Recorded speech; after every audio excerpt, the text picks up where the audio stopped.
শুধু সেনা নয়, মিয়ানমারে জান্তা বিরোধীদের উপর নির্যাতন চালাচ্ছে পুলিশও। এপির অনুসন্ধানী প্রতিবেদন, আটক ৯,০০০ গণতন্ত্রকামী। অভ্যুত্থানের জেরে সুদানের উপর বাড়ল আন্তর্জাতিক চাপ, এইউর সদস্যপদ স্থগিত, অনুদান বন্ধের ঘোষণা বিশ্বব্যাংকের।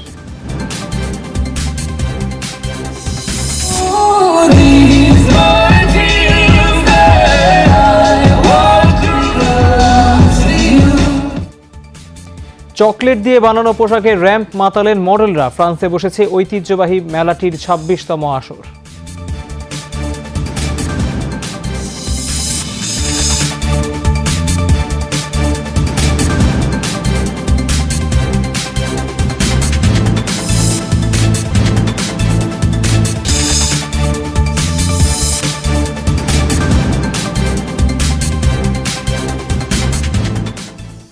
শিরোনামগুলো দেখছিলেন, এবারে যাচ্ছি পুরো খবরে। মিয়ানমারে জান্তা বিরোধীদের আটকের পর শুধু সেনা নয়, অমানসিক নির্যাতন চালাচ্ছে পুলিশ সদস্যরাও। গোপন বন্দিশালায় মারা যাচ্ছেন অনেকে। অ্যাসোসিয়েটেড প্রেস এপির অনুসন্ধানী প্রতিবেদনে বেরিয়ে এসেছে এমন চাঞ্চল্যকর তথ্য। চলতি মাসেই মুক্তি পাওয়া ২৮ বন্দী এবং সেনাবাহিনী ত্যাগ করা ৩ সদস্যের অভিজ্ঞতা লিপিবদ্ধ করেছে গণমাধ্যমটি। তারা দিয়েছেন ভীতিকর সব ছবি, এঁকেছেন নিপীড়নের দৃশ্য। মিয়ানমারে অভ্যুত্থানের পর সবচেয়ে বড় জান্তা বিরোধী আন্দোলন হয় ৩ মার্চ। সে সময় ধরপাকড়ের শিকার হন বহু মানুষ। নির্দিষ্ট অভিযোগ ছাড়াই আটক রাখা হয় গোপন বন্দিশালায়।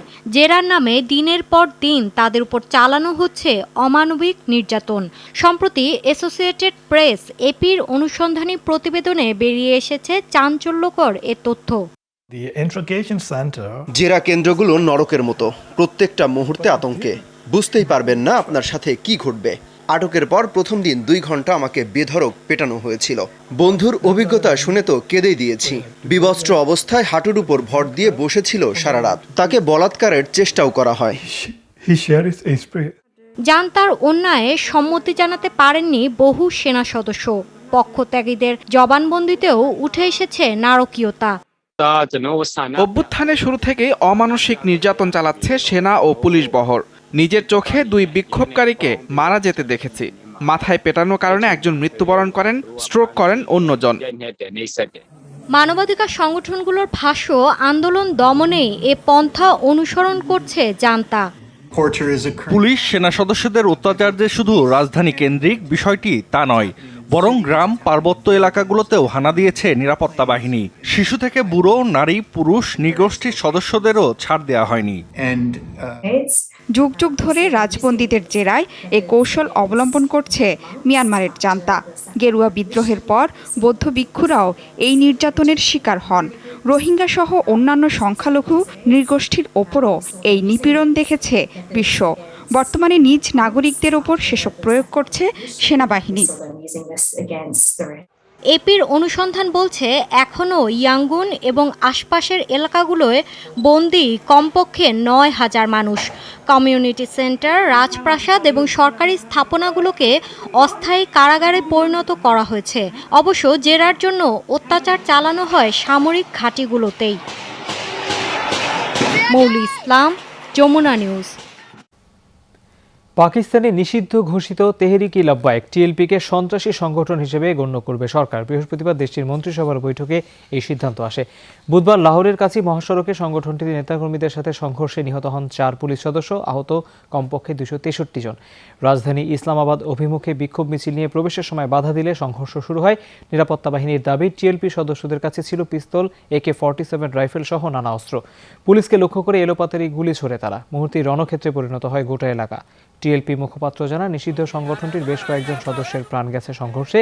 গেল শুক্রবার থেকে এলাকাটি অবরোধ করে রেখেছে টিএলপি সদস্যরা। তাদের দাবি, দলীয় প্রধানের মুক্তি এবং ফরাসি রাষ্ট্রদূতকে বহিষ্কার। সামরিক অভ্যুত্থানের জেরে সুদানের উপর আরও বাড়ল আন্তর্জাতিক চাপ। বুধবার দেশটির সেনাবাহিনীর কর্মকাণ্ডের কঠোর নিন্দা জানায় জাতিসংঘ নিরাপত্তা পরিষদ। এদিকে সুদানের সদস্যপদ স্থগিত করেছে আফ্রিকান ইউনিয়ন, এমনকি অনুদান বন্ধের ঘোষণা দিয়েছে বিশ্বব্যাংক। টানা তৃতীয় দিনে গড়ালো সুদানের সেনা অভ্যুত্থান বিরোধী বিক্ষোভ। রাজধানী খার্তুমের বিভিন্ন সড়কে বিক্ষোভ করছেন সাধারণ বাসিন্দারা। এখনও কাজে ফেরেননি ব্যাংক ও স্বাস্থ্যকর্মীরা। বলছেন সেনা শাসন থাকলে সব ধরনের সুবিধা থেকে বঞ্চিত হবেন তারা। আমাদের অধিকারকে কেড়ে নেওয়া হয়েছে। আগের সামরিক শাসন থেকে এটির কোনো পার্থক্য নেই। আমাদের কোনো সুযোগ সুবিধাই দেয়া হচ্ছে না। অনেক হাসপাতাল বন্ধ হয়ে গেছে। এমন অচলাবস্থা চাই না। দেশটির চলমান সহিংস পরিস্থিতি নিয়ে বুধবার জরুরি বৈঠকে বসে জাতিসংঘের নিরাপত্তা পরিষদ। সুদানের পরিস্থিতি গোটা অঞ্চলের জন্য হুমকি বলে উদ্বেগ জানান বিভিন্ন দেশের প্রতিনিধিরা। আবারও প্রধানমন্ত্রী আবদাল্লাহ হামদক সহ আটক নেতাদের দ্রুত মুক্তির আহ্বান জানানো হয় বৈঠকে। অসাংবিধানিকভাবে ক্ষমতার দখল নেয়া সুদানের জনগণের গণতান্ত্রিক আকাঙ্ক্ষার পরিপন্থী, যা সম্পূর্ণরূপে অগ্রহণযোগ্য। আমরা বারবার বলেছি, দেশটিতে বল প্রয়োগ করে অন্তর্বর্তীকালীন সরকার পরিবর্তন করলে ঝুঁকিতে পড়বে মার্কিন সহায়তা, আর সেটাই হয়েছে। আফ্রিকার ওই অঞ্চলে অনেক দেশই এখন নড়বড়ে পরিস্থিতির মধ্যে দিয়ে যাচ্ছে। তারই প্রতিফলন সুদানের ঘটনা। সাংবিধানিক শৃঙ্খলা দ্রুত পুনরুদ্ধার করা খুবই গুরুত্বপূর্ণ, যা পরবর্তীতে পর্যবেক্ষণের মধ্যে রাখতে হবে। শুধু নিরাপত্তা পরিষদই নয়, সেনা শাসনের বিরুদ্ধে কড়া পদক্ষেপ নিয়েছে আফ্রিকান ইউনিয়ন। জোটটি থেকে স্থগিত করা হয়েছে সুদানের সদস্য পদ। এদিকে যুক্তরাষ্ট্রের পর দেশটিতে অনুদান বন্ধের ঘোষণা দিয়েছে বিশ্বব্যাংকও। 2 দিন বন্ধ থাকার পর বুধবার থেকে চালু হয়েছে খার্তুম বিমানবন্দর। শুরু হয়েছে ফ্লাইট চলাচল।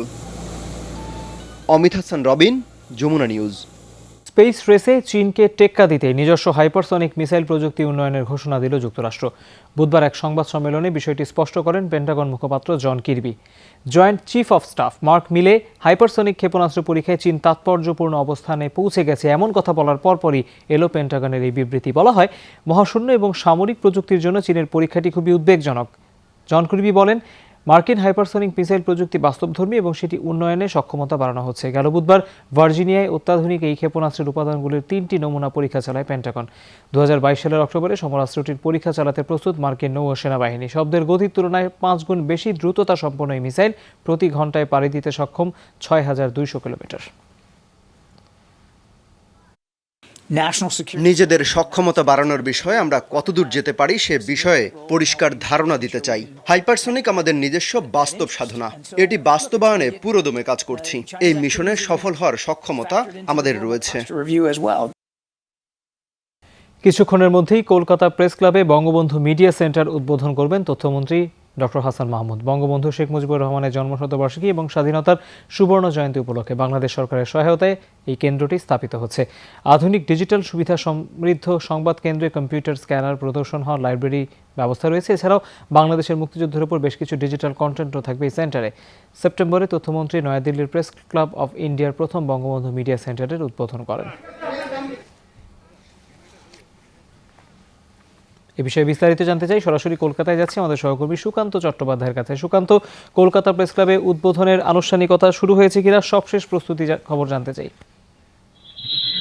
দেখুন, দিল্লির পরেই কিন্তু কলকাতায় কিন্তু এই বঙ্গবন্ধু মিডিয়া সেন্টার উদ্বোধন হচ্ছে এবং কবিগুরু রবীন্দ্রনাথ ঠাকুর, জাতীয় কবি কাজী নজরুল ইসলামের পরেই কিন্তু বঙ্গবন্ধু, যে ভারত এবং বাংলাদেশ এই দুই দেশের মধ্যে কিন্তু অতপ্রতভাবে কিন্তু সম্পর্কটাকে অটুট করে রেখেছে।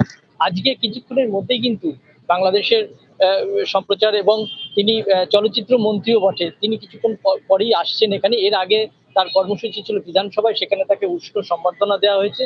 তার আগে বাংলাদেশ লাইব্রেরি, সেখানে অনুষ্ঠান ছিল, সেখানেও কিন্তু তাকে সম্বর্ধনা দেওয়া হয়েছে এবং তিনি সেখানে বেশ কিছু ফলকের উন্মোচন করেন। আজকে কিন্তু এখন কিছুক্ষণের মধ্যেই কিন্তু তিনি এই কলকাতা প্রেস ক্লাবের শতাব্দী প্রাচীন প্রেস ক্লাবে আসবেন। এই কলকাতা প্রেস ক্লাব কিন্তু অনেক ইতিহাসের কিন্তু সাক্ষী রয়েছে। 71-এর বাংলাদেশ যখন যুদ্ধ হয় তখন কিন্তু বেশ কয়েকজন শহীদ হয়েছিলেন সাংবাদিক, তাদের কিন্তু স্মৃতিফলক এই প্রেস ক্লাবের যে প্রাঙ্গণ সেখানেই কিন্তু আছে।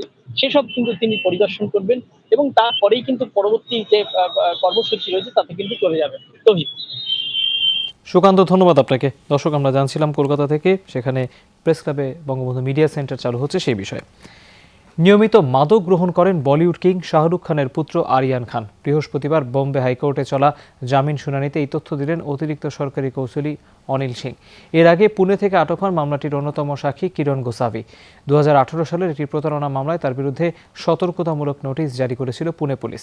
তারপর থেকেই মিলছিল না খোঁজ। 3 অক্টোবর জাতীয় মাদক নিয়ন্ত্রক সংস্থা গোয়াগামী প্রমোত্তরিতে তল্লাশির সময় সে ঘটনাস্থলে ছিল। পরে তারকাপুত্র আরিয়ান খানের সাথে গোসাভির সেলফি এবং ভিডিও ভাইরাল হয়। গেল সপ্তাহে মামলাটির এক সাক্ষী দেন আরিয়ানকে ফাঁসাতে 18 কোটি রুপি লেনদেনের তথ্য। তার দাবি এনসিবির মুখ্য কর্মকর্তা সামির ওয়াংখেড়েকে দেওয়া হয়েছিল 8 কোটি রুপি। ব্যালিস্টিক ক্ষেপণাস্ত্রের সফল পরীক্ষা চালালো ভারত। বুধবার রাত 7:50 উৎক্ষেপণ করা হয় অগ্নি 5 মিসাইল। ওড়িশার এপিজে আব্দুল কালাম দ্বীপ থেকে ছোড়া এই ক্ষেপণাস্ত্রটি 5000 কিলোমিটার দূরে লক্ষ্যবস্তুতে নিখুঁতভাবে আঘাত হানতে সক্ষম। একাধিক টার্গেট ধ্বংসের সক্ষমতাও রয়েছে, এমনকি চালানো যাবে পারমাণবিক হামলাও। 55 ফুট দৈর্ঘ্য এবং 6.5 ফুট প্রস্থের অগ্নি 5 15 কেজি পর্যন্ত পরমাণু অস্ত্র বহনে সক্ষম। ভারতের এই ক্ষেপণাস্ত্র পরীক্ষাকে মনে করা হচ্ছে চীনের প্রতি কড়া বার্তা। ভারতের রাজধানীতে প্রায় 90% বাসিন্দার দেহে তৈরি হয়েছে করোনার অ্যান্টিবডি। বুধবার দিল্লি সরকার প্রকাশিত সেরোলজিক্যাল সার্ভের প্রতিবেদনে এমন তথ্য বেড়েছে। 24 সেপ্টেম্বর শুরু হয় ষষ্ঠ দফার সেরো সমীক্ষা।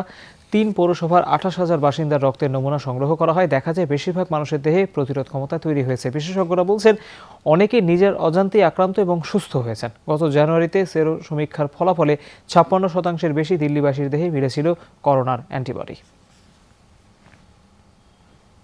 তালেবান ক্ষমতা দখলের পর গেল 2 মাসে আফগানিস্তানের গণমাধ্যম কর্মীদের উপর অন্তত 30টি হামলা হয়েছে, এমন অভিযোগ দেশটির সংবাদকর্মীদের সবচেয়ে বড় সংগঠন ন্যাশনাল জার্নালিস্ট ইউনিয়নের। নবগঠিত সরকারের বিরুদ্ধে বেশিরভাগ সাংবাদিককে তথ্য না প্রচার করার হুমকি দেওয়া হয়েছে। বন্ধ হয়ে গেছে দেড়শো গণমাধ্যম। তালেবান ক্ষমতা আসার পর 2 গণমাধ্যম কর্মীকে পেটানোর এই দৃশ্য ভাইরাল হয়। তোলপাড় চলে বিশ্বজুড়ে। উদ্বেগ জানায় বিভিন্ন দেশ এবং মানবাধিকার সংস্থা। তালেবান আফগানিস্তানের ক্ষমতা আসার পর থেকেই তাদের অন্যতম টার্গেটে পরিণত হয় গণমাধ্যম কর্মীরা। চাপের মুখে দেশ ছাড়তে বাধ্য হন অনেকেই, তবুও থেমে নেই নিপীড়ন। দেশটির সাংবাদিকদের সংগঠন ন্যাশনাল জার্নালিস্ট ইউনিয়নের পক্ষ থেকে জানানো হয়, তালেবান ক্ষমতা আসার পর গেল 2 মাসে সাংবাদিকদের ওপর অন্তত 30টি হামলা হয়েছে। আর নতুন সরকারের বিরুদ্ধে সংবাদ প্রচার না করতে সাংবাদিকদের হরহামেশাই হুমকি দেওয়া হচ্ছে। যেসব সাংবাদিককে হুমকি দেওয়া হয়েছে এদের 40%কেই শারীরিকভাবে নির্যাতন করা হয়েছে, আর বাকি 40%কে মৌখিকভাবে হুমকি দেওয়া হয়েছে। এসব হামলা হুমকির 20% হয়েছে কাবুলে, বাকিগুলো আফগানিস্তানের অন্যান্য এলাকায়। এরই মধ্যে বন্ধ হয়ে গেছে টেলিভিশন, রেডিও, অনলাইন এবং প্রিন্ট সহ অন্তত 150টি গণমাধ্যম প্রতিষ্ঠান। কাজে যেতে পারছেন না নারী কর্মীরা। শরিয়াহ নীতির দোহাই দিয়ে কিছু প্রতিষ্ঠান বন্ধ করে দেওয়া হয়েছে। আর তালেবান ক্ষমতা নেয়ার পর অর্থনৈতিক অবস্থা এতই খারাপ হয়েছে যে অনেক গণমাধ্যম প্রতিষ্ঠান বন্ধ করতে বাধ্য হয়েছে এর মালিকপক্ষ। ফলে সব মিলিয়ে চাপের মুখে পড়েছি আমরা। তবে এখনও অব্যাহত আছে টোলো নিউজ সহ সরকারি গণমাধ্যম প্রতিষ্ঠানগুলোর কার্যক্রম, যদিও সেগুলো সবই পরিচালিত হচ্ছে তালেবান প্রবর্তিত নীতির অনুসারে। মিয়া মুশফিকা হাসান, যমুনা নিউজ। ঘোষণা দেওয়ার 4 মাস পর মার্কিন পাসপোর্টে যুক্ত হলো তৃতীয় লিঙ্গ অপশন। এখন থেকে তৃতীয় বা উভয় লিঙ্গের মানুষের জন্য পাসপোর্ট ব্যবস্থা চালু হলো যুক্তরাষ্ট্রে। বুধবার এই তথ্য জানায় হোয়াইট হাউস। ডানা জাইম নামের উভয় লিঙ্গের পাসপোর্টধারী জানান, পাসপোর্ট অধিকারের জন্য দীর্ঘদিন ধরে আইনি লড়াই চালিয়ে আসছিলেন, তাই এই অর্জনকে আগামী প্রজন্মের জন্য সফলতা হিসেবে দেখছেন তিনি। বলেন, তৃতীয় লিঙ্গের মানুষরা এখন থেকে পূর্ণাঙ্গ নাগরিকের অধিকার পেল, তারা এখন যে কোনো জায়গায় ভ্রমণ করতে পারবেন। হোয়াইট হাউস জানায় 2022 সালের মধ্যে বড় পরিসরে চালু হবে তৃতীয় লিঙ্গের মানুষদের পাসপোর্ট বিতরণের কাজ। কানাডায় মহাসড়কে অবতরণ করল বিমান। বুধবার বিরল এই দৃশ্যের সাক্ষী হলেন টরন্টোবাসী। রাজ্যের উত্তরাঞ্চলীয় মার্খাম এলাকায় একটি মহাসড়কে নেমে আসে 1 ইঞ্জিনের ছোট্ট বিমানটি। পুলিশ জানায়, কাছের বিমানবন্দর থেকে উড়েছিল যানটি, কিন্তু উড্ডয়নের কয়েক মিনিটের মধ্যেই যান্ত্রিক গোলযোগ টের পান পাইলট। বাধ্য হয়ে নামিয়ে দেন রাস্তায়। অক্ষত অবস্থায় উদ্ধার হন বিমানের 2 আরোহী। উড়োযানটি রাস্তায় চলাচল করা কোনো যানবাহনকে ধাক্কাও দেয়নি, আহত হননি ভূমিতে থাকা কেউ। তবে এই ঘটনায় কয়েক ঘন্টার জন্য হাইওয়ের যোগাযোগ বিঘ্নিত হয়। দর্শক, শেষ করব ব্যতিক্রমী এক ফ্যাশন শোর খবর দিয়ে, যেখানে চকলেটের পোশাক পরে র্যাম্পে হাঁটলেন মডেলরা। ফ্রান্সের ঐতিহ্যবাহী মেলা স্যালন দু চকলেটের 26তম আসরে ছিল এমন আয়োজন। বুধবার উদ্বোধনী অনুষ্ঠানে নানা থিম এবং ফ্লেভারের চকলেটের তৈরি নজর কাড়া সব পোশাক প্রদর্শন করা হয়। ঝাঁ চকচকের র্যাম্পে মিউজিকের তালে তালে হাঁটছেন মডেলরা, নজর কাড়া তাদের সব পোশাক। তবে পোশাকগুলোর বিশেষত্ব হলো এর সব নকশা ফুটিয়ে তোলা হয়েছে চকলেটের আবরণে। মহামারীর কারণে গত বছর বন্ধ থাকলেও এবার পূর্ণ জাঁকজমকে ফিরে এসেছে প্যারিস চকলেট মেলা। বুধবার পর্দা উঠল স্যালন দু চকলেটের আসর। 280 ব্যক্তি ও প্রতিষ্ঠান অংশ নিয়েছে এবারের উৎসবে।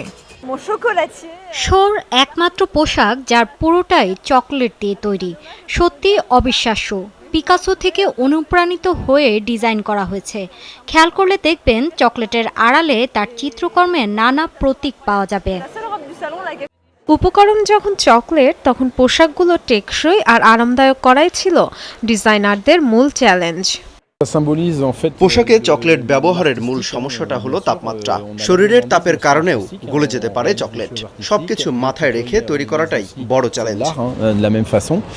পোশাক ছাড়াও নানান আকৃতির লোভনীয় সব চকলেটের প্রদর্শনী চলছে মেলায়। অনুষ্ঠান জুড়ে শুধুই চকলেটের মন মাতানো ঘ্রাণ। ক্রিসমাস সামনে রেখে নতুন নতুন ফ্লেভারের চকলেট এনেছেন উৎপাদনকারীরা। চকলেট এমনিতেই খুব লোভনীয়, তাতে নানা শিল্পকর্ম ফুটিয়ে তুলি আমরা। সেসব কারুকাজেরই কিছু নমুনা তুলে ধরেছি। চকলেট প্রস্তুতকারকদের জন্য এই সময়টা খুবই গুরুত্বপূর্ণ। চকলেট ভীষণ প্রিয় আমার। বহু কষ্টে নিজেকে সংবরণ করেছি যাতে পোশাকটি না খেয়ে ফেলি। 1994 সাল থেকে ফরাসি বাণিজ্য মন্ত্রণালয়ের তত্ত্বাবধানে প্যারিসে চলে আসছে এ আয়োজন। 28 অক্টোবর শুরু চকলেট প্রদর্শনী চলবে 1 নভেম্বর পর্যন্ত। Dorothy Tasrin, Jamuna news. দর্শক, এই ছিল যমুনা ডেস্কের আয়োজনে। এতক্ষণ যারা সাথে ছিলেন তাদের সবাইকে অনেক ধন্যবাদ।